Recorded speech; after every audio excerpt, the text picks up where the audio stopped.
මේ පළවෙනි ප්‍රශ්නේ මම පුතාලට දීලා තිබුණේ 2020 දෙවෙනි කොටසේ ප්‍රශ්න ටික. ඒ කියන්නේ 2020 2019 සහ 2018 කියන ඒවා. ඒකේ පළවෙනි ප්‍රශ්නේ 7 වෙනි එක තමයි මේ දීලා තියෙන්නේ.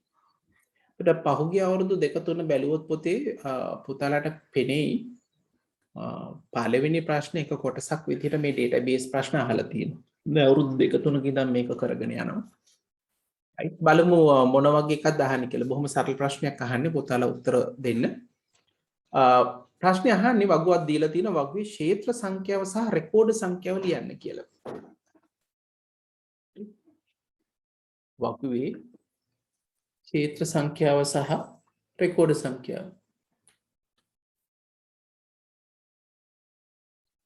ඔව්.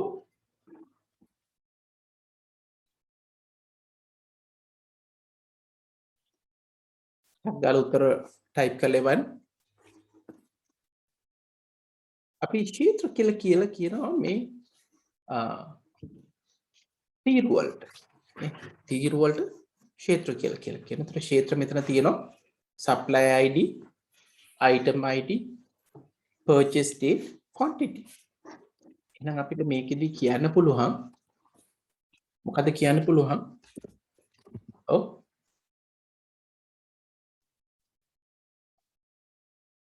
ක්ෂේත්‍ර කීයක් තියෙනවද? 4ක් තියෙනවා.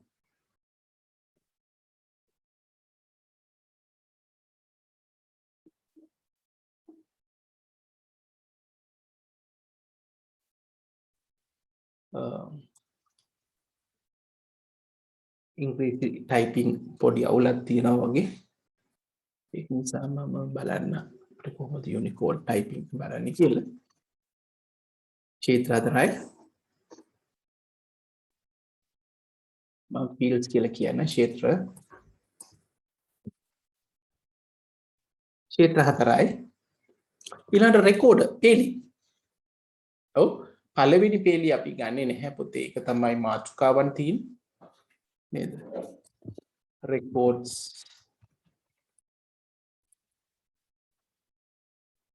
තියෙනවා. එහෙනම් ක්ෂේත්‍ර හතරක් සහ පේලි 5ක් මේකේ තියෙනවා.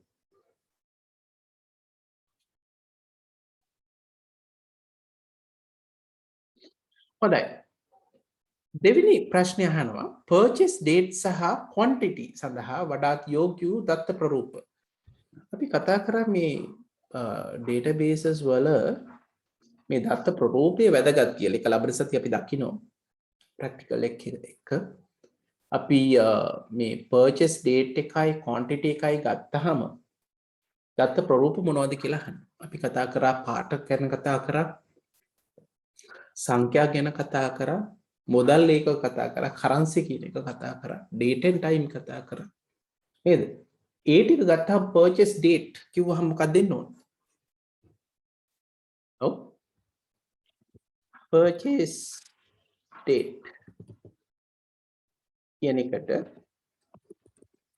ඔව් මොකද date type එක එන්න ඕනේ. ඔව් date and time. බොහොම හොඳයි. සමහර අය උත්තර දීලා තිබුණා. ඒක දිනයක්. දින දෙන්නේ date and time විදියට.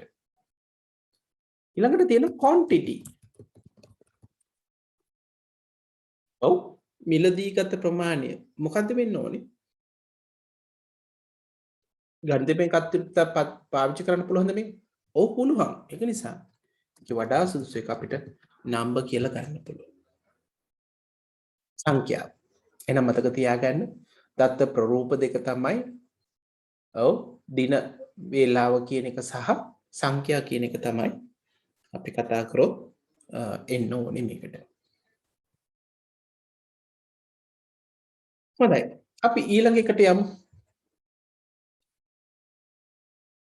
2020 දෙවෙනි කොටසේ තුන්වෙනි ප්‍රශ්නය අපිට වගු තුනක් දීලා තියෙන පුතේ සුපරීක්ෂක වගු, ව්‍යාපෘති වගුව සහ සුපරීක්ෂක ව්‍යාපෘති වගුව කියන එක.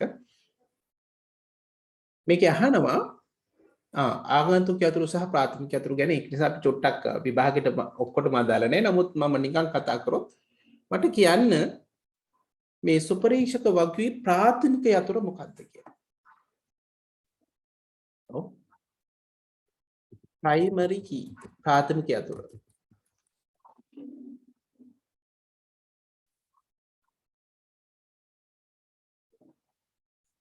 supervisor ID. ඔව්. අපි දන්නවා ප්‍රාථමික යතුරක් කියන එක අර්ථ දැක්වුවොත්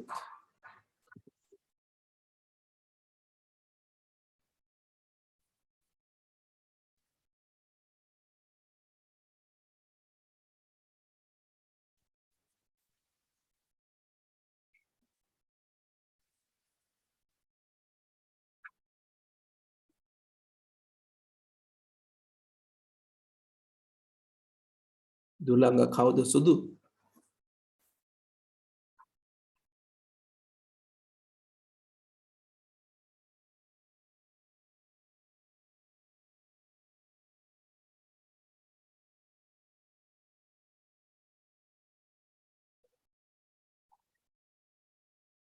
chat කරනවා නම් මතක තියාගන්න.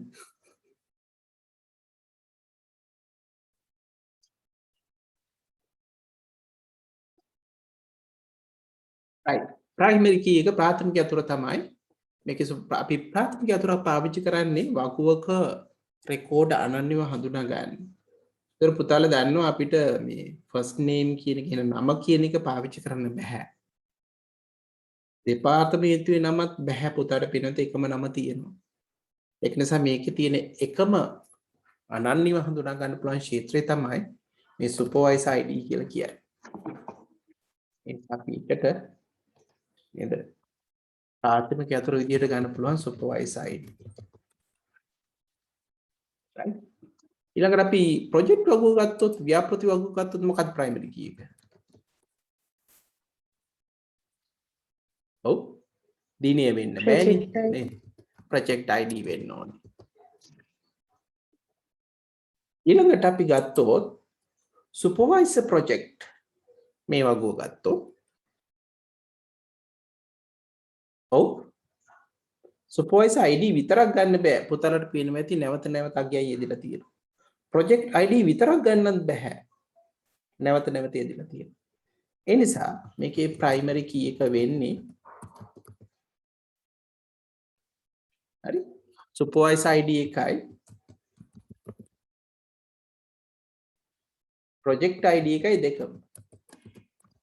මේ දෙකේම එකතුව අරගෙන තමයි අපිට පුළුවන් ප්‍රාථමික යතුර හදන්න.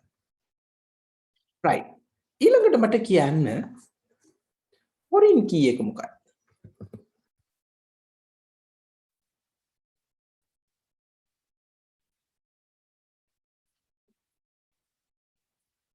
foreign key එක මොකක්ද? පළවෙනි table එකේ.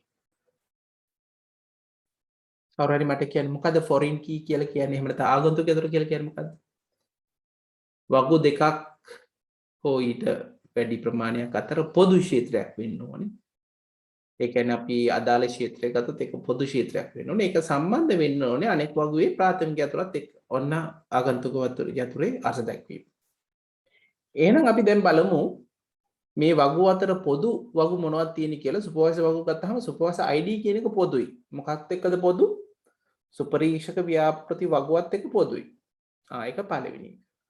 දෙවෙනි එක ඒක සම්බන්ධ වෙන්නේ අනෙක් වගුවේ ප්‍රාථමික යතුරත් එක්කද?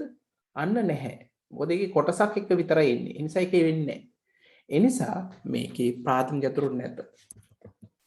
No foreign keys.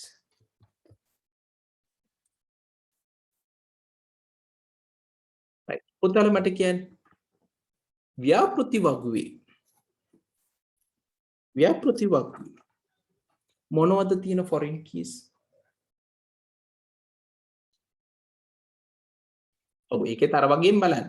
start date කියන එක පොද්ද නෑනේ. project ID කියන එක විතරයි පොදු.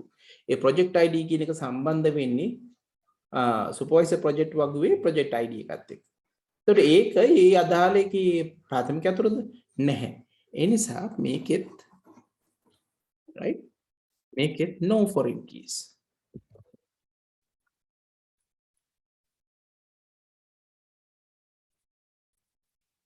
right මේකට මේක කොහොමද? What are foreign keys? supervisor ID,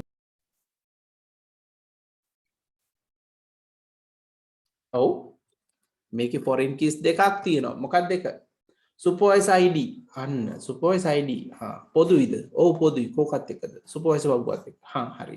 ඒතර මේක සම්බන්ධනේ ඒකේ ප්‍රාථමික අතුරත් එක්කද? ඔව්. එහෙනම් supervisor ID කියන්නේ පළවෙනි ආගන්තුකගේ අතුර.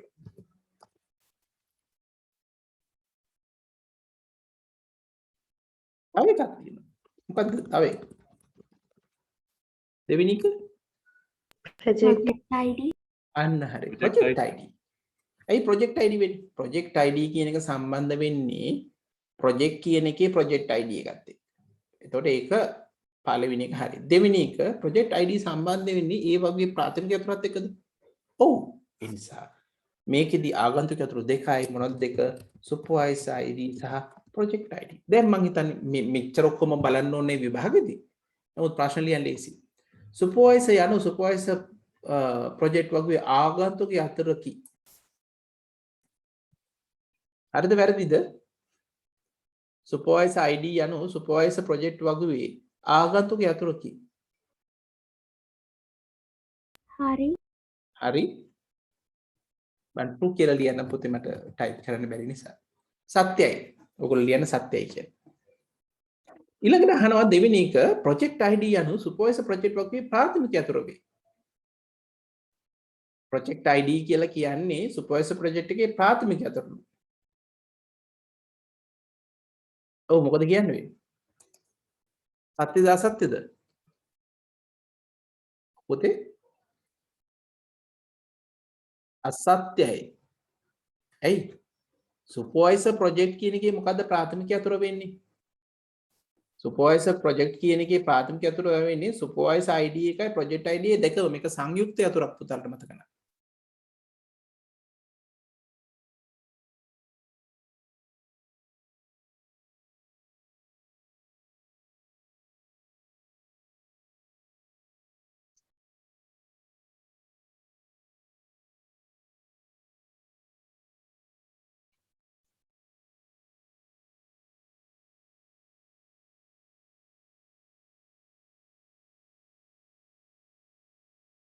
පුතේ යාට එන්න කියන්න මම මෙහෙම කිව්වට ඒක මේ එහෙම මේක කිව්වේ නෑ එන්න ලොග් වෙන්න කිව්වා කියන්නේ.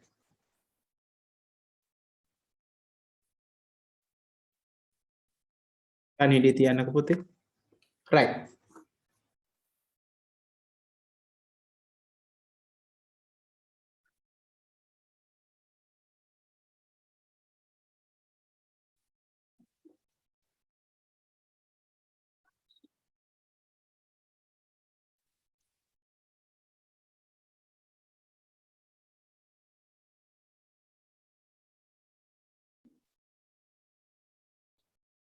මේක අහන්නේ project ID යන supervisor project වගේ ප්‍රාථමික යතුරු වේ කියලා. හරිද? ප්‍රාථමික යතුරු වෙනවද මේකෙදි? මේකේ බලන්න. supervisor project එකේ ප්‍රාථමික යතුරු මේ දෙකේම එකතුව මතක තියාගන්න පුතේ. එකක් වෙන්න බෑ. supervisor ID වත් project ID වත් වෙන වෙනම ගන්න බෑ. ඇයි වෙන වෙනම ගන්න බැරි? supervisor ID වෙන වෙනම ගත්තොත් පුතල්ට මේ එක මග්ගේ නැවත නැවත එදෙනවා. ප්‍රාථමික යතුරක් කියලා කියන්නේ අනන්‍යයි කිව්වා. වෙනස් වෙන්න බෑ කියලා කිව්වා. project ID ගත්තාමත් ඒ වගේ. project ID එකෙත් මේ නැවත නැවත යෙදෙනවා. එනිසා හැබැයි මේ දෙකම එකට ගත්තොත් පුතාලට පේනවා ඇති මේක අනන්‍යයි. ඒක නිසා තමයි මේකේ ප්‍රාථමික අතුර මේ දෙකම ඕනේ. දෙවෙනි එකේදී කියන්නේ project ID යනු supervisor project වගේ ප්‍රාථමික අතුර වේ කියලා. එහෙම වෙනවද? ප්‍රාථමික අතුරද? නෑ. කොටසක් විතරයි. ඒ නිසා මේක අසත්‍යයි. පුතේ ඒක ලියා ගන්න අසත්‍යයි. right. හොඳයි. එහෙනම් අපි ඊළඟ ප්‍රශ්නෙට යමු. දෙවෙනි කොටස. ඒක අහනවා මේ වෙනස්කම් කරන්න ඕන වගු මොනවද කියලා යහන්නේ. හරිද? මම ටිකක් වැඩිපුර යනවා. ඒ වුණාට මේක අහන්නේ ප්‍රශ්නෙට උත්තරේ අහන්නේ. මේ වෙනස්කම් ඇති කරන්න යාවත්කාලිකව යතු වගු. එහෙම නැත්නම් වගුව මොකක්ද කියලා යහන්නේ.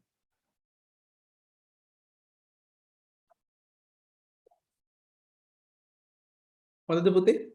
right. අපි බලමු මොකද කියන්නේ. P002 ව්‍යාපෘතියට 10000ක දීමනාව සමග සුපරීක්ෂකවරයෙකු අනුර විජේනායක පත් කිරීම. අනුර විජේනායකව දානවලු P2 එකට. අනුර විජේනායක ඉන්නවද මේකේ? ඉන්නවා මෙතන. අනුර විජේනායක ඉන්නවා. එයාව අහනවා P2කට දානවලු. එහෙනම් ඒක දාන්න වෙන්නේ කොතෙන්ටද? මෙන්න මෙතෙන්ට. කවුද සුපර්වයිසර් ID එක? අනුර විජේනායක කියලා කියන්නේ S04.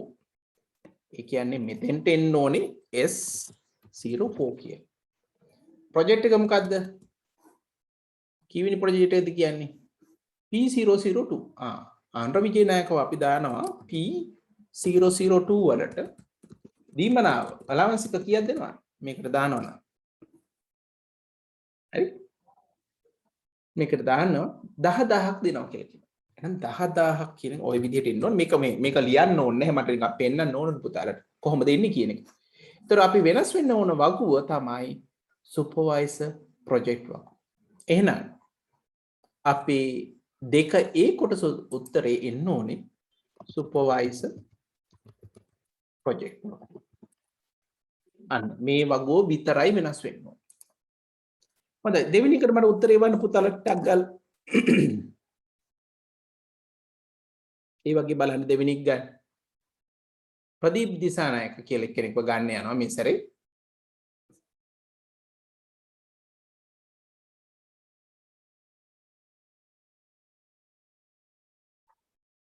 ඒ ප්‍රදීප් දිසානායකට දෙනවා S.6 කියන අය නව සුපරීක්ෂකවරයෙකුට රසායන විද්‍යා දෙපාර්තමේන්තුවට සම්බන්ධ කරනවා. ඔහුට 15000ක් දෙනවලු. මෙහෙම වුණාම කොයි වගුද වෙනස් කරන්න ඕනේ කියලා අහනවා. එහෙනම් ප්‍රදීප් දිසානායක කෙනෙක් නේ අලුත් කෙනෙක් නේ. එයාව කොහොමද දාන්න ඕනේ? එහෙනම් අපි එයාව ගත්තොත් මෙතෙන්ට දාන්න ඕනේ S06 නේද? ප්‍රදීප් දිසානායක නේද කිව්වේ? දිසානායක. කොයි ඩිපාර්ට්මන්ට් එකද? කෙමිස්ට්‍රි. එහෙනම් එක වගුවක් තමයි පුතේ මේකට සුපර්වයිසර් වගුවට එහෙම නැත්නම් සුපරීක්ෂක වගුවට දාන්න ඕනේ. බොහොම හොඳයි. එක. තව තියෙන ඉවර නෑ. යාව එතෙන්ට දාන්න ඕනේ. ඊළඟට කියනවා ඔහුව 15000ක දීමනාව සමගින් දැන්ට ක්‍රියාත්මක වන ව්‍යාපෘතියක් වෙන P003 වලට දානවා. තව එකක් කියනවා. මෙයාව දානවලු කොතෙන්ටද? ඔව් මේ S06 කියන එක කියනවා දානව කොහෙටද? කොයි ප්‍රොජෙක්ට් එකද? P003 නේ කිව්වේ. ඔව් 003 වලට දෙනවා කීයද? 15000 කුත් එක්ක. අන්න පත් කරන මේ ප්‍රොජෙක්ට් එකට යට දානවා 15000. 15000 දෙනවා. ප්‍රොජෙක්ට් එක දාන්න. එහෙනම් අපි කොතනද දැන් කීයක් වෙනස් කරද? එහෙනම් වගු දෙකක් වෙනස් කරා. මොකද වගු දෙක? සුපර්වයිසර් වගුව සහ සුපර්වයිසර් ප්‍රොජෙක්ට් වගුව. මෙන්න මේ දෙකම වෙනස් වෙන්න ඕනේ. ඒක නිසා මට මෙතනදී ලියන්න පුළුවන් වගු දෙකයි මොනවද වගු දෙක? සුපර්වයිසර් ළඟට සුපර්වයිසර් මේ වගු දෙකම එන්න ඕන. හරිද පුතේ? right. ඊළඟ එකට යමු. දැන් නොතේරෙන මොනවා හරිම තියෙනවා නම් මතක තියාගන්න පුතේ දැන් අහන්න ඕන. පුතාලට තේරෙන්නේ නැති මොනවා හරි තිබුණොත් එහෙම නැත්නම් මේ පැහැදිලි කරන්න තේරුම් නැත්නම් පුතාලා ඒක මට කියලා අහගන්න ඕන.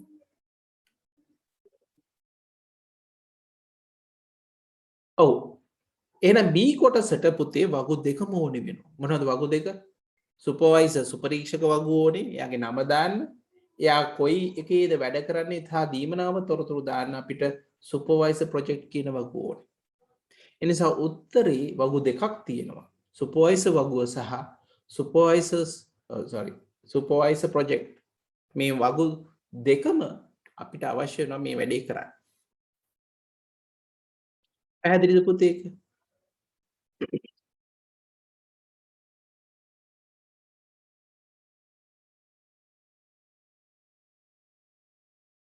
right.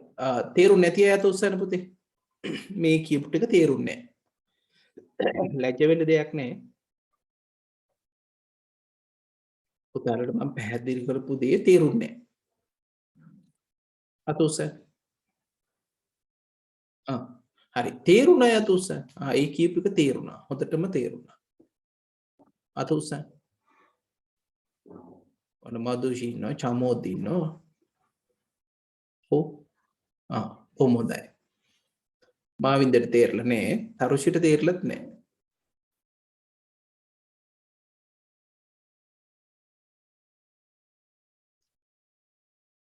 මාවින්දට විතරක් තේරලා නැහැ දැන්. මාවින්දි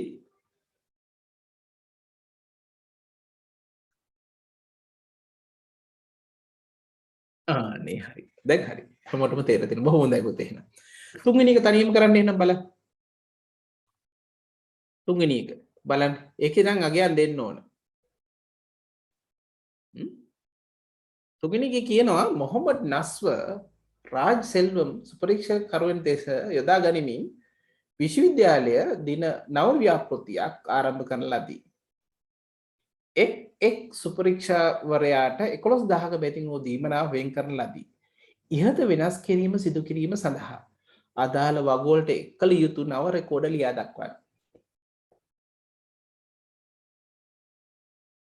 හරි පුතේ අත් පල්ලෙන් දාන්න.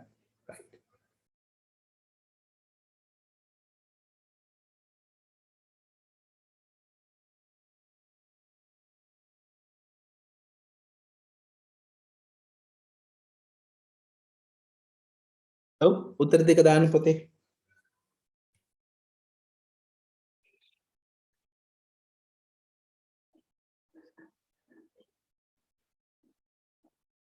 කට්ටිය උත්තර එවලා තිබුණා. අපි දැන් බලමු.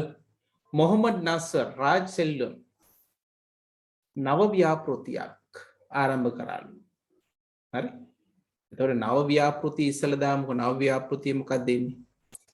නේ P මම මෙතන දාන්නම් ඊට පස්සේ ලියන්නම්. කවද පටන් ගත්තේ? පටන් ගන්න තියෙනවා 15/9/2020. මේකේ පටන් ගන්න තියෙන්නේ 15යි 9යි නේද? 2020. ඔන්න පළවෙනි එක. තව තියෙනවා. ඒ ප්‍රොජෙක්ට් එකට දානවලු සුපර්වයිසර්ස් දෙන්නේ කවුද? මොහොමඩ් නස්රුයි රාජ් සෙල්වමුයි. 11,000 ගානේ දෙනවා. මොහොමඩ් නස්වර් රාජ් සෙල්වම් මේ දෙන්න S2යි S3යි දානවලු කොයි ප්‍රොජෙක්ට් එකටද? මේ 006 වලට 11,000 ගානේ දෙනවලු. එහෙනම් අපි දැනගන්න ඕන දේ තමයි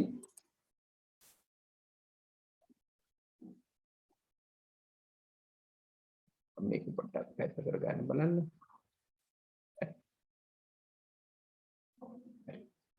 එහෙනම් අපිට එන්න ඕනේ තව දෙන්නෙක්. නේද? මොනවද එන්න ඕනේ? සුපර්වයිසර් ID එක S2 S02 එනවා මේකට. ප්‍රොජෙක්ට් එක කියනවා මොකද්ද? P006. කීය ගානේ හම්බෙනවද? 11,000 ගානේ හම්බෙනවා. S03 දෙනවා. එයාවත් දාලා තියෙන ප්‍රොජෙක්ට් P006 වලට නේද? දීමනාව කීයද හම්බෙන්නේ? 11,000ක් හම්බෙනවා. right. දැන් අර අපි දීලා තියෙන පිළිවෙලට මේ උත්තර ටික ලියමු. එහෙනම් ඉස්සෙල්ලාම එන්න ඕනේ ප්‍රොජෙක්ට් එකට නේද? අපි ප්‍රොජෙක්ට් කියන එකට දෙන්න ඕනේ. ප්‍රොජෙක්ට් කියන එකට දෙන්න ඕනේ. කොහොමද දෙන්නේ? ඔව් P006 ඊට පස්සේ දිනේ එන්න ඕනේ. 15යි 9යි 2020. ඔන්න ප්‍රොජෙක්ට් කියන එක. ඊට පස්සේ අපි දෙන්න ඕනේ සුපර්වයිසර් ප්‍රොජෙක්ට් කියන එක ගත්තොත් නේද? සුපර්වයිසර් ප්‍රොජෙක්ට් කියන එකට ගත්තොත් මේකේ දෙකක් එනවා. මොකක්ද දෙකක්? P නෙමෙයි. මුලින්ම එන්නේ S02 නේද? right. S02 02, comma. ඔය ප්‍රොජෙක්ට් එක P006 වල 11,000. මං අනික ඕන යටින් ටයිප් කරන්න පුළුවන්. අනික එකත් මම වෙනම ලියුවොත් S03 වලටත් ඒ වගේ හම්බ වෙනවා. P006 11,000. හොඳයි. හොඳට උත්තර එවලා තිබුණා. නිසල් මදුෂී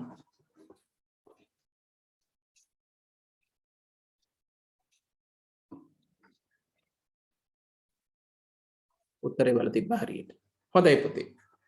එහෙනම් මෙන්න එන්න ඕන විදිහ උත්තර එක සටහන් කරගන්න පුතාලගේ වැරදි නම්.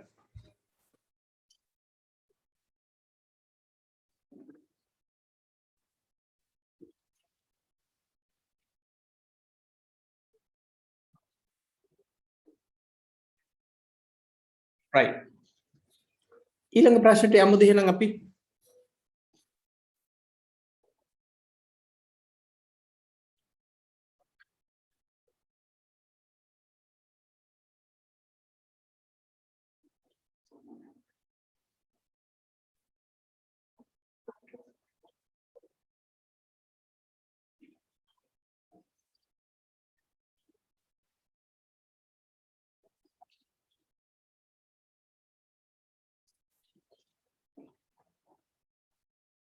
right. මේකේ උත්තර ටික දෙන්න බලන්න. මේක 2019 පළවෙනි දෙවෙනි කොටසේ පළවෙනි ප්‍රශ්නේ 7 වෙනි එක.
right. අපි බලමු මොකද මේ දීලා තියෙන්නේ. මාසික පිරිවැටුම්. ඒ කියන්නේ කොච්චරක් සේල්ස් ආවද කියන එකයි කොමිස් අගයන් දීලා තියෙනවා. කමිෂන් එකයි.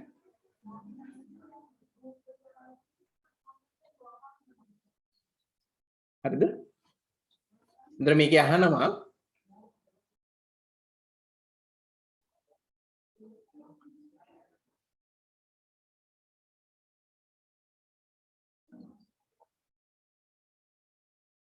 මාසෙ තියෙනවා සේල්ස් ID එක තියෙනවා ටෝටල් සේල්ස් තියෙනවා කමිෂන් එක තියෙනවා. අහනවා ප්‍රාථමික යතුරට ක්ෂේත්‍ර දෙක මොකක්ද කියලා. ඒකෙම කියවෙනවා පුතේ මේක තනි එකකින් කරන්න බෑ කියලා. මන්ත් එක විතරක් ගත්තත් බෑ. sales ID sales rep ID බෑ. total sales බෑ commission බෑ. එහෙනම් ප්‍රාථමික යතුර හදාගන්න කොයි දෙක දෙකතු කරන්න ඕන. ඔව් මේකේ තියෙන විදිහට අපිට පුළුවන් මන්ත් එක සහ sales rep ID කියන එක ගන්න. එහෙනම් පිළිතුර ලියා ගන්න month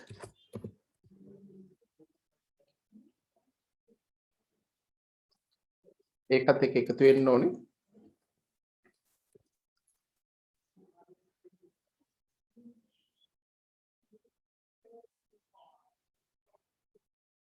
sales rep ID.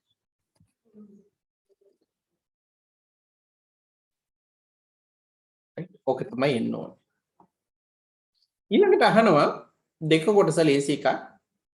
වඩාත් යෝග්‍ය දත්ත ප්‍රරූපය මොකද්ද කියලා අහනවා.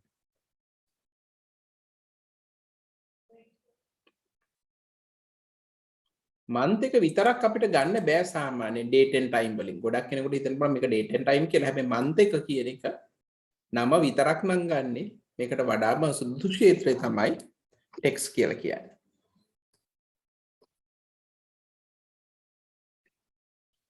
total sales ගත්තහම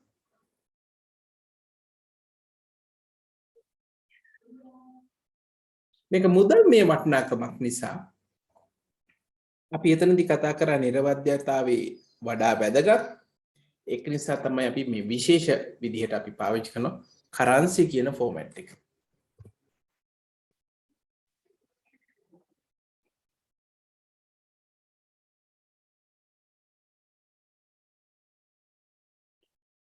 එහෙනම් අපිට text සහ currency කියන එක මේකට ගන්න පුළුවන් උත්තර විදිහට.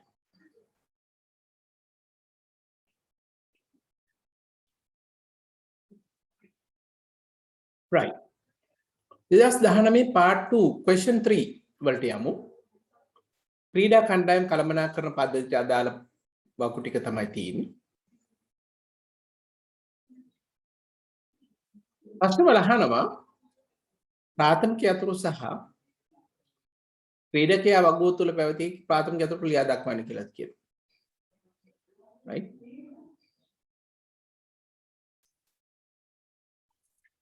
ටීම් වගුවට යමු.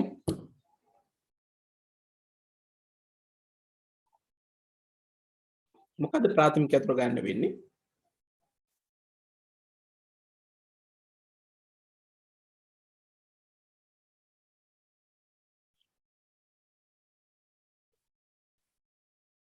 ටීම් නේම් එක ගන්න බෑ, ඒජ් ගෲප් එක ගන්න බෑ, කැප්ටන් ID එකක් ගන්න බෑ.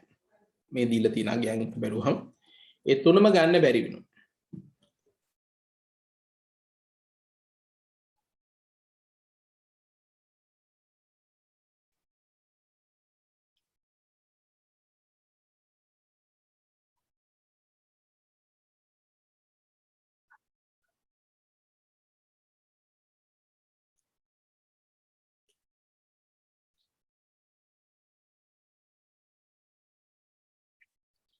සර් මොන වගේ ප්‍රාථමික එකද ඕනේ?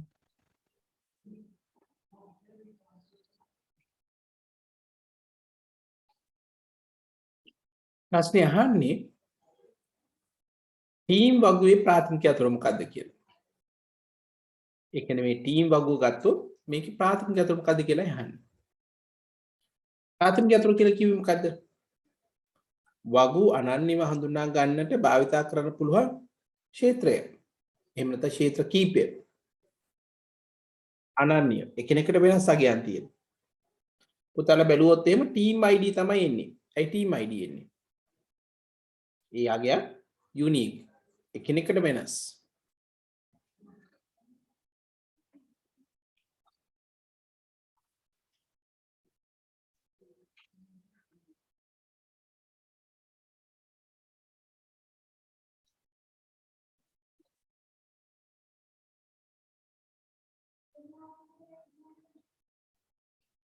right. මේකට එනවා ටීම් ID කියලා. දෙවෙනි ප්‍රශ්නය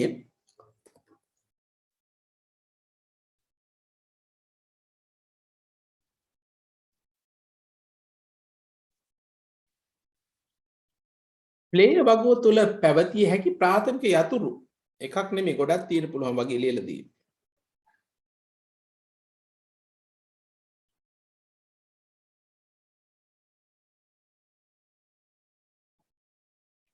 අපි සාමාන්‍යයෙන් ගත්තොත් player වගුව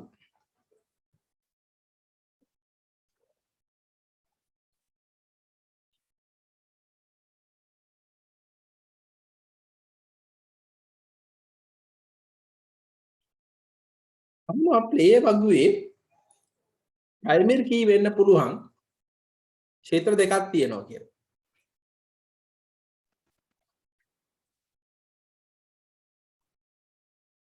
student ID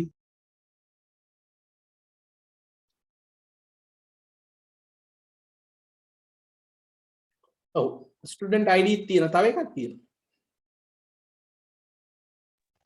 player ID play id දෙකම හැබැයි දෙකම ප්‍රාථමික අතුරු නෙමෙයි මතක තියාගන්න විභාගයකදී කියන්න වෙන්නේ වගෝකට තියෙන ප්‍රාථමික අතුරු එකයි හැබැයි ප්‍රාථමික අතුරු විය හැකි ක්ෂේත්‍ර ගණනාවක් තියෙන්න පුළුවන්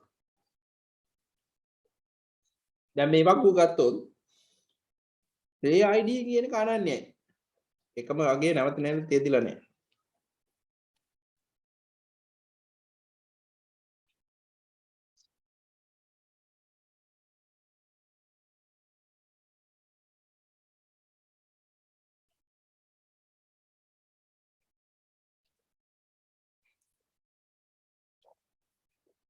මෙන්න ලියා ගන්න මෙතන ප්‍රාථමික අතුරු දෙකයි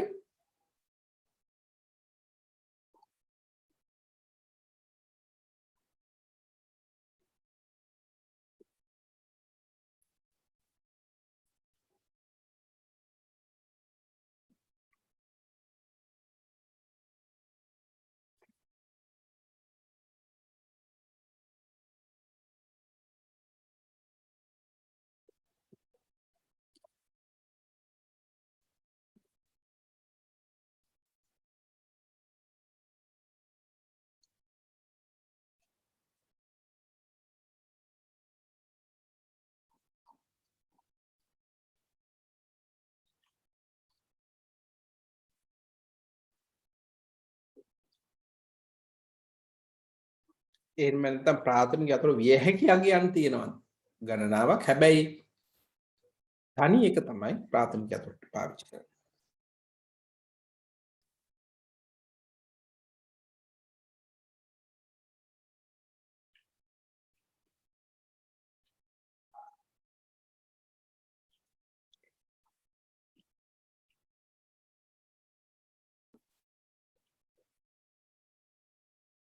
දෙවෙනි එකට මට උත්තරය දෙන්න පුතේ කියනවා 2019 දී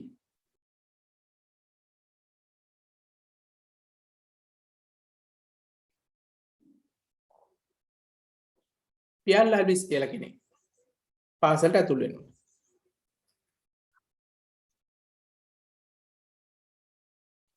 එහෙම ඇවිල්ලා එයා ජොයින් වෙනවා under 17 ක්‍රිකට් කණ්ඩායමට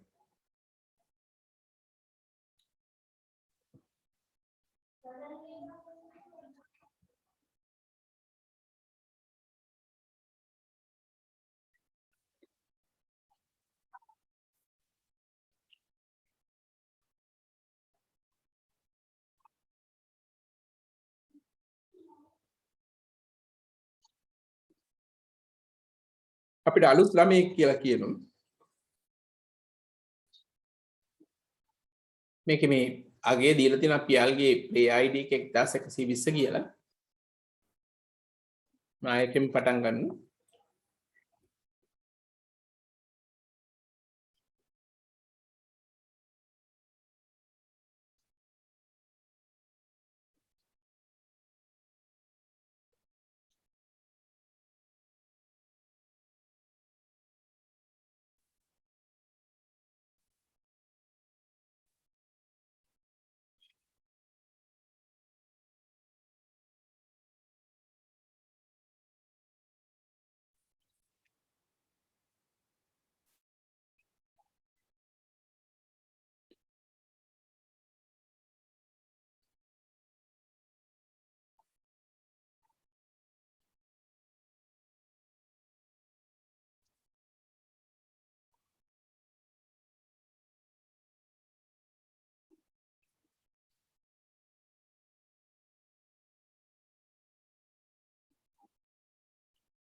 අපි දානවා පියල් ඇල්විස්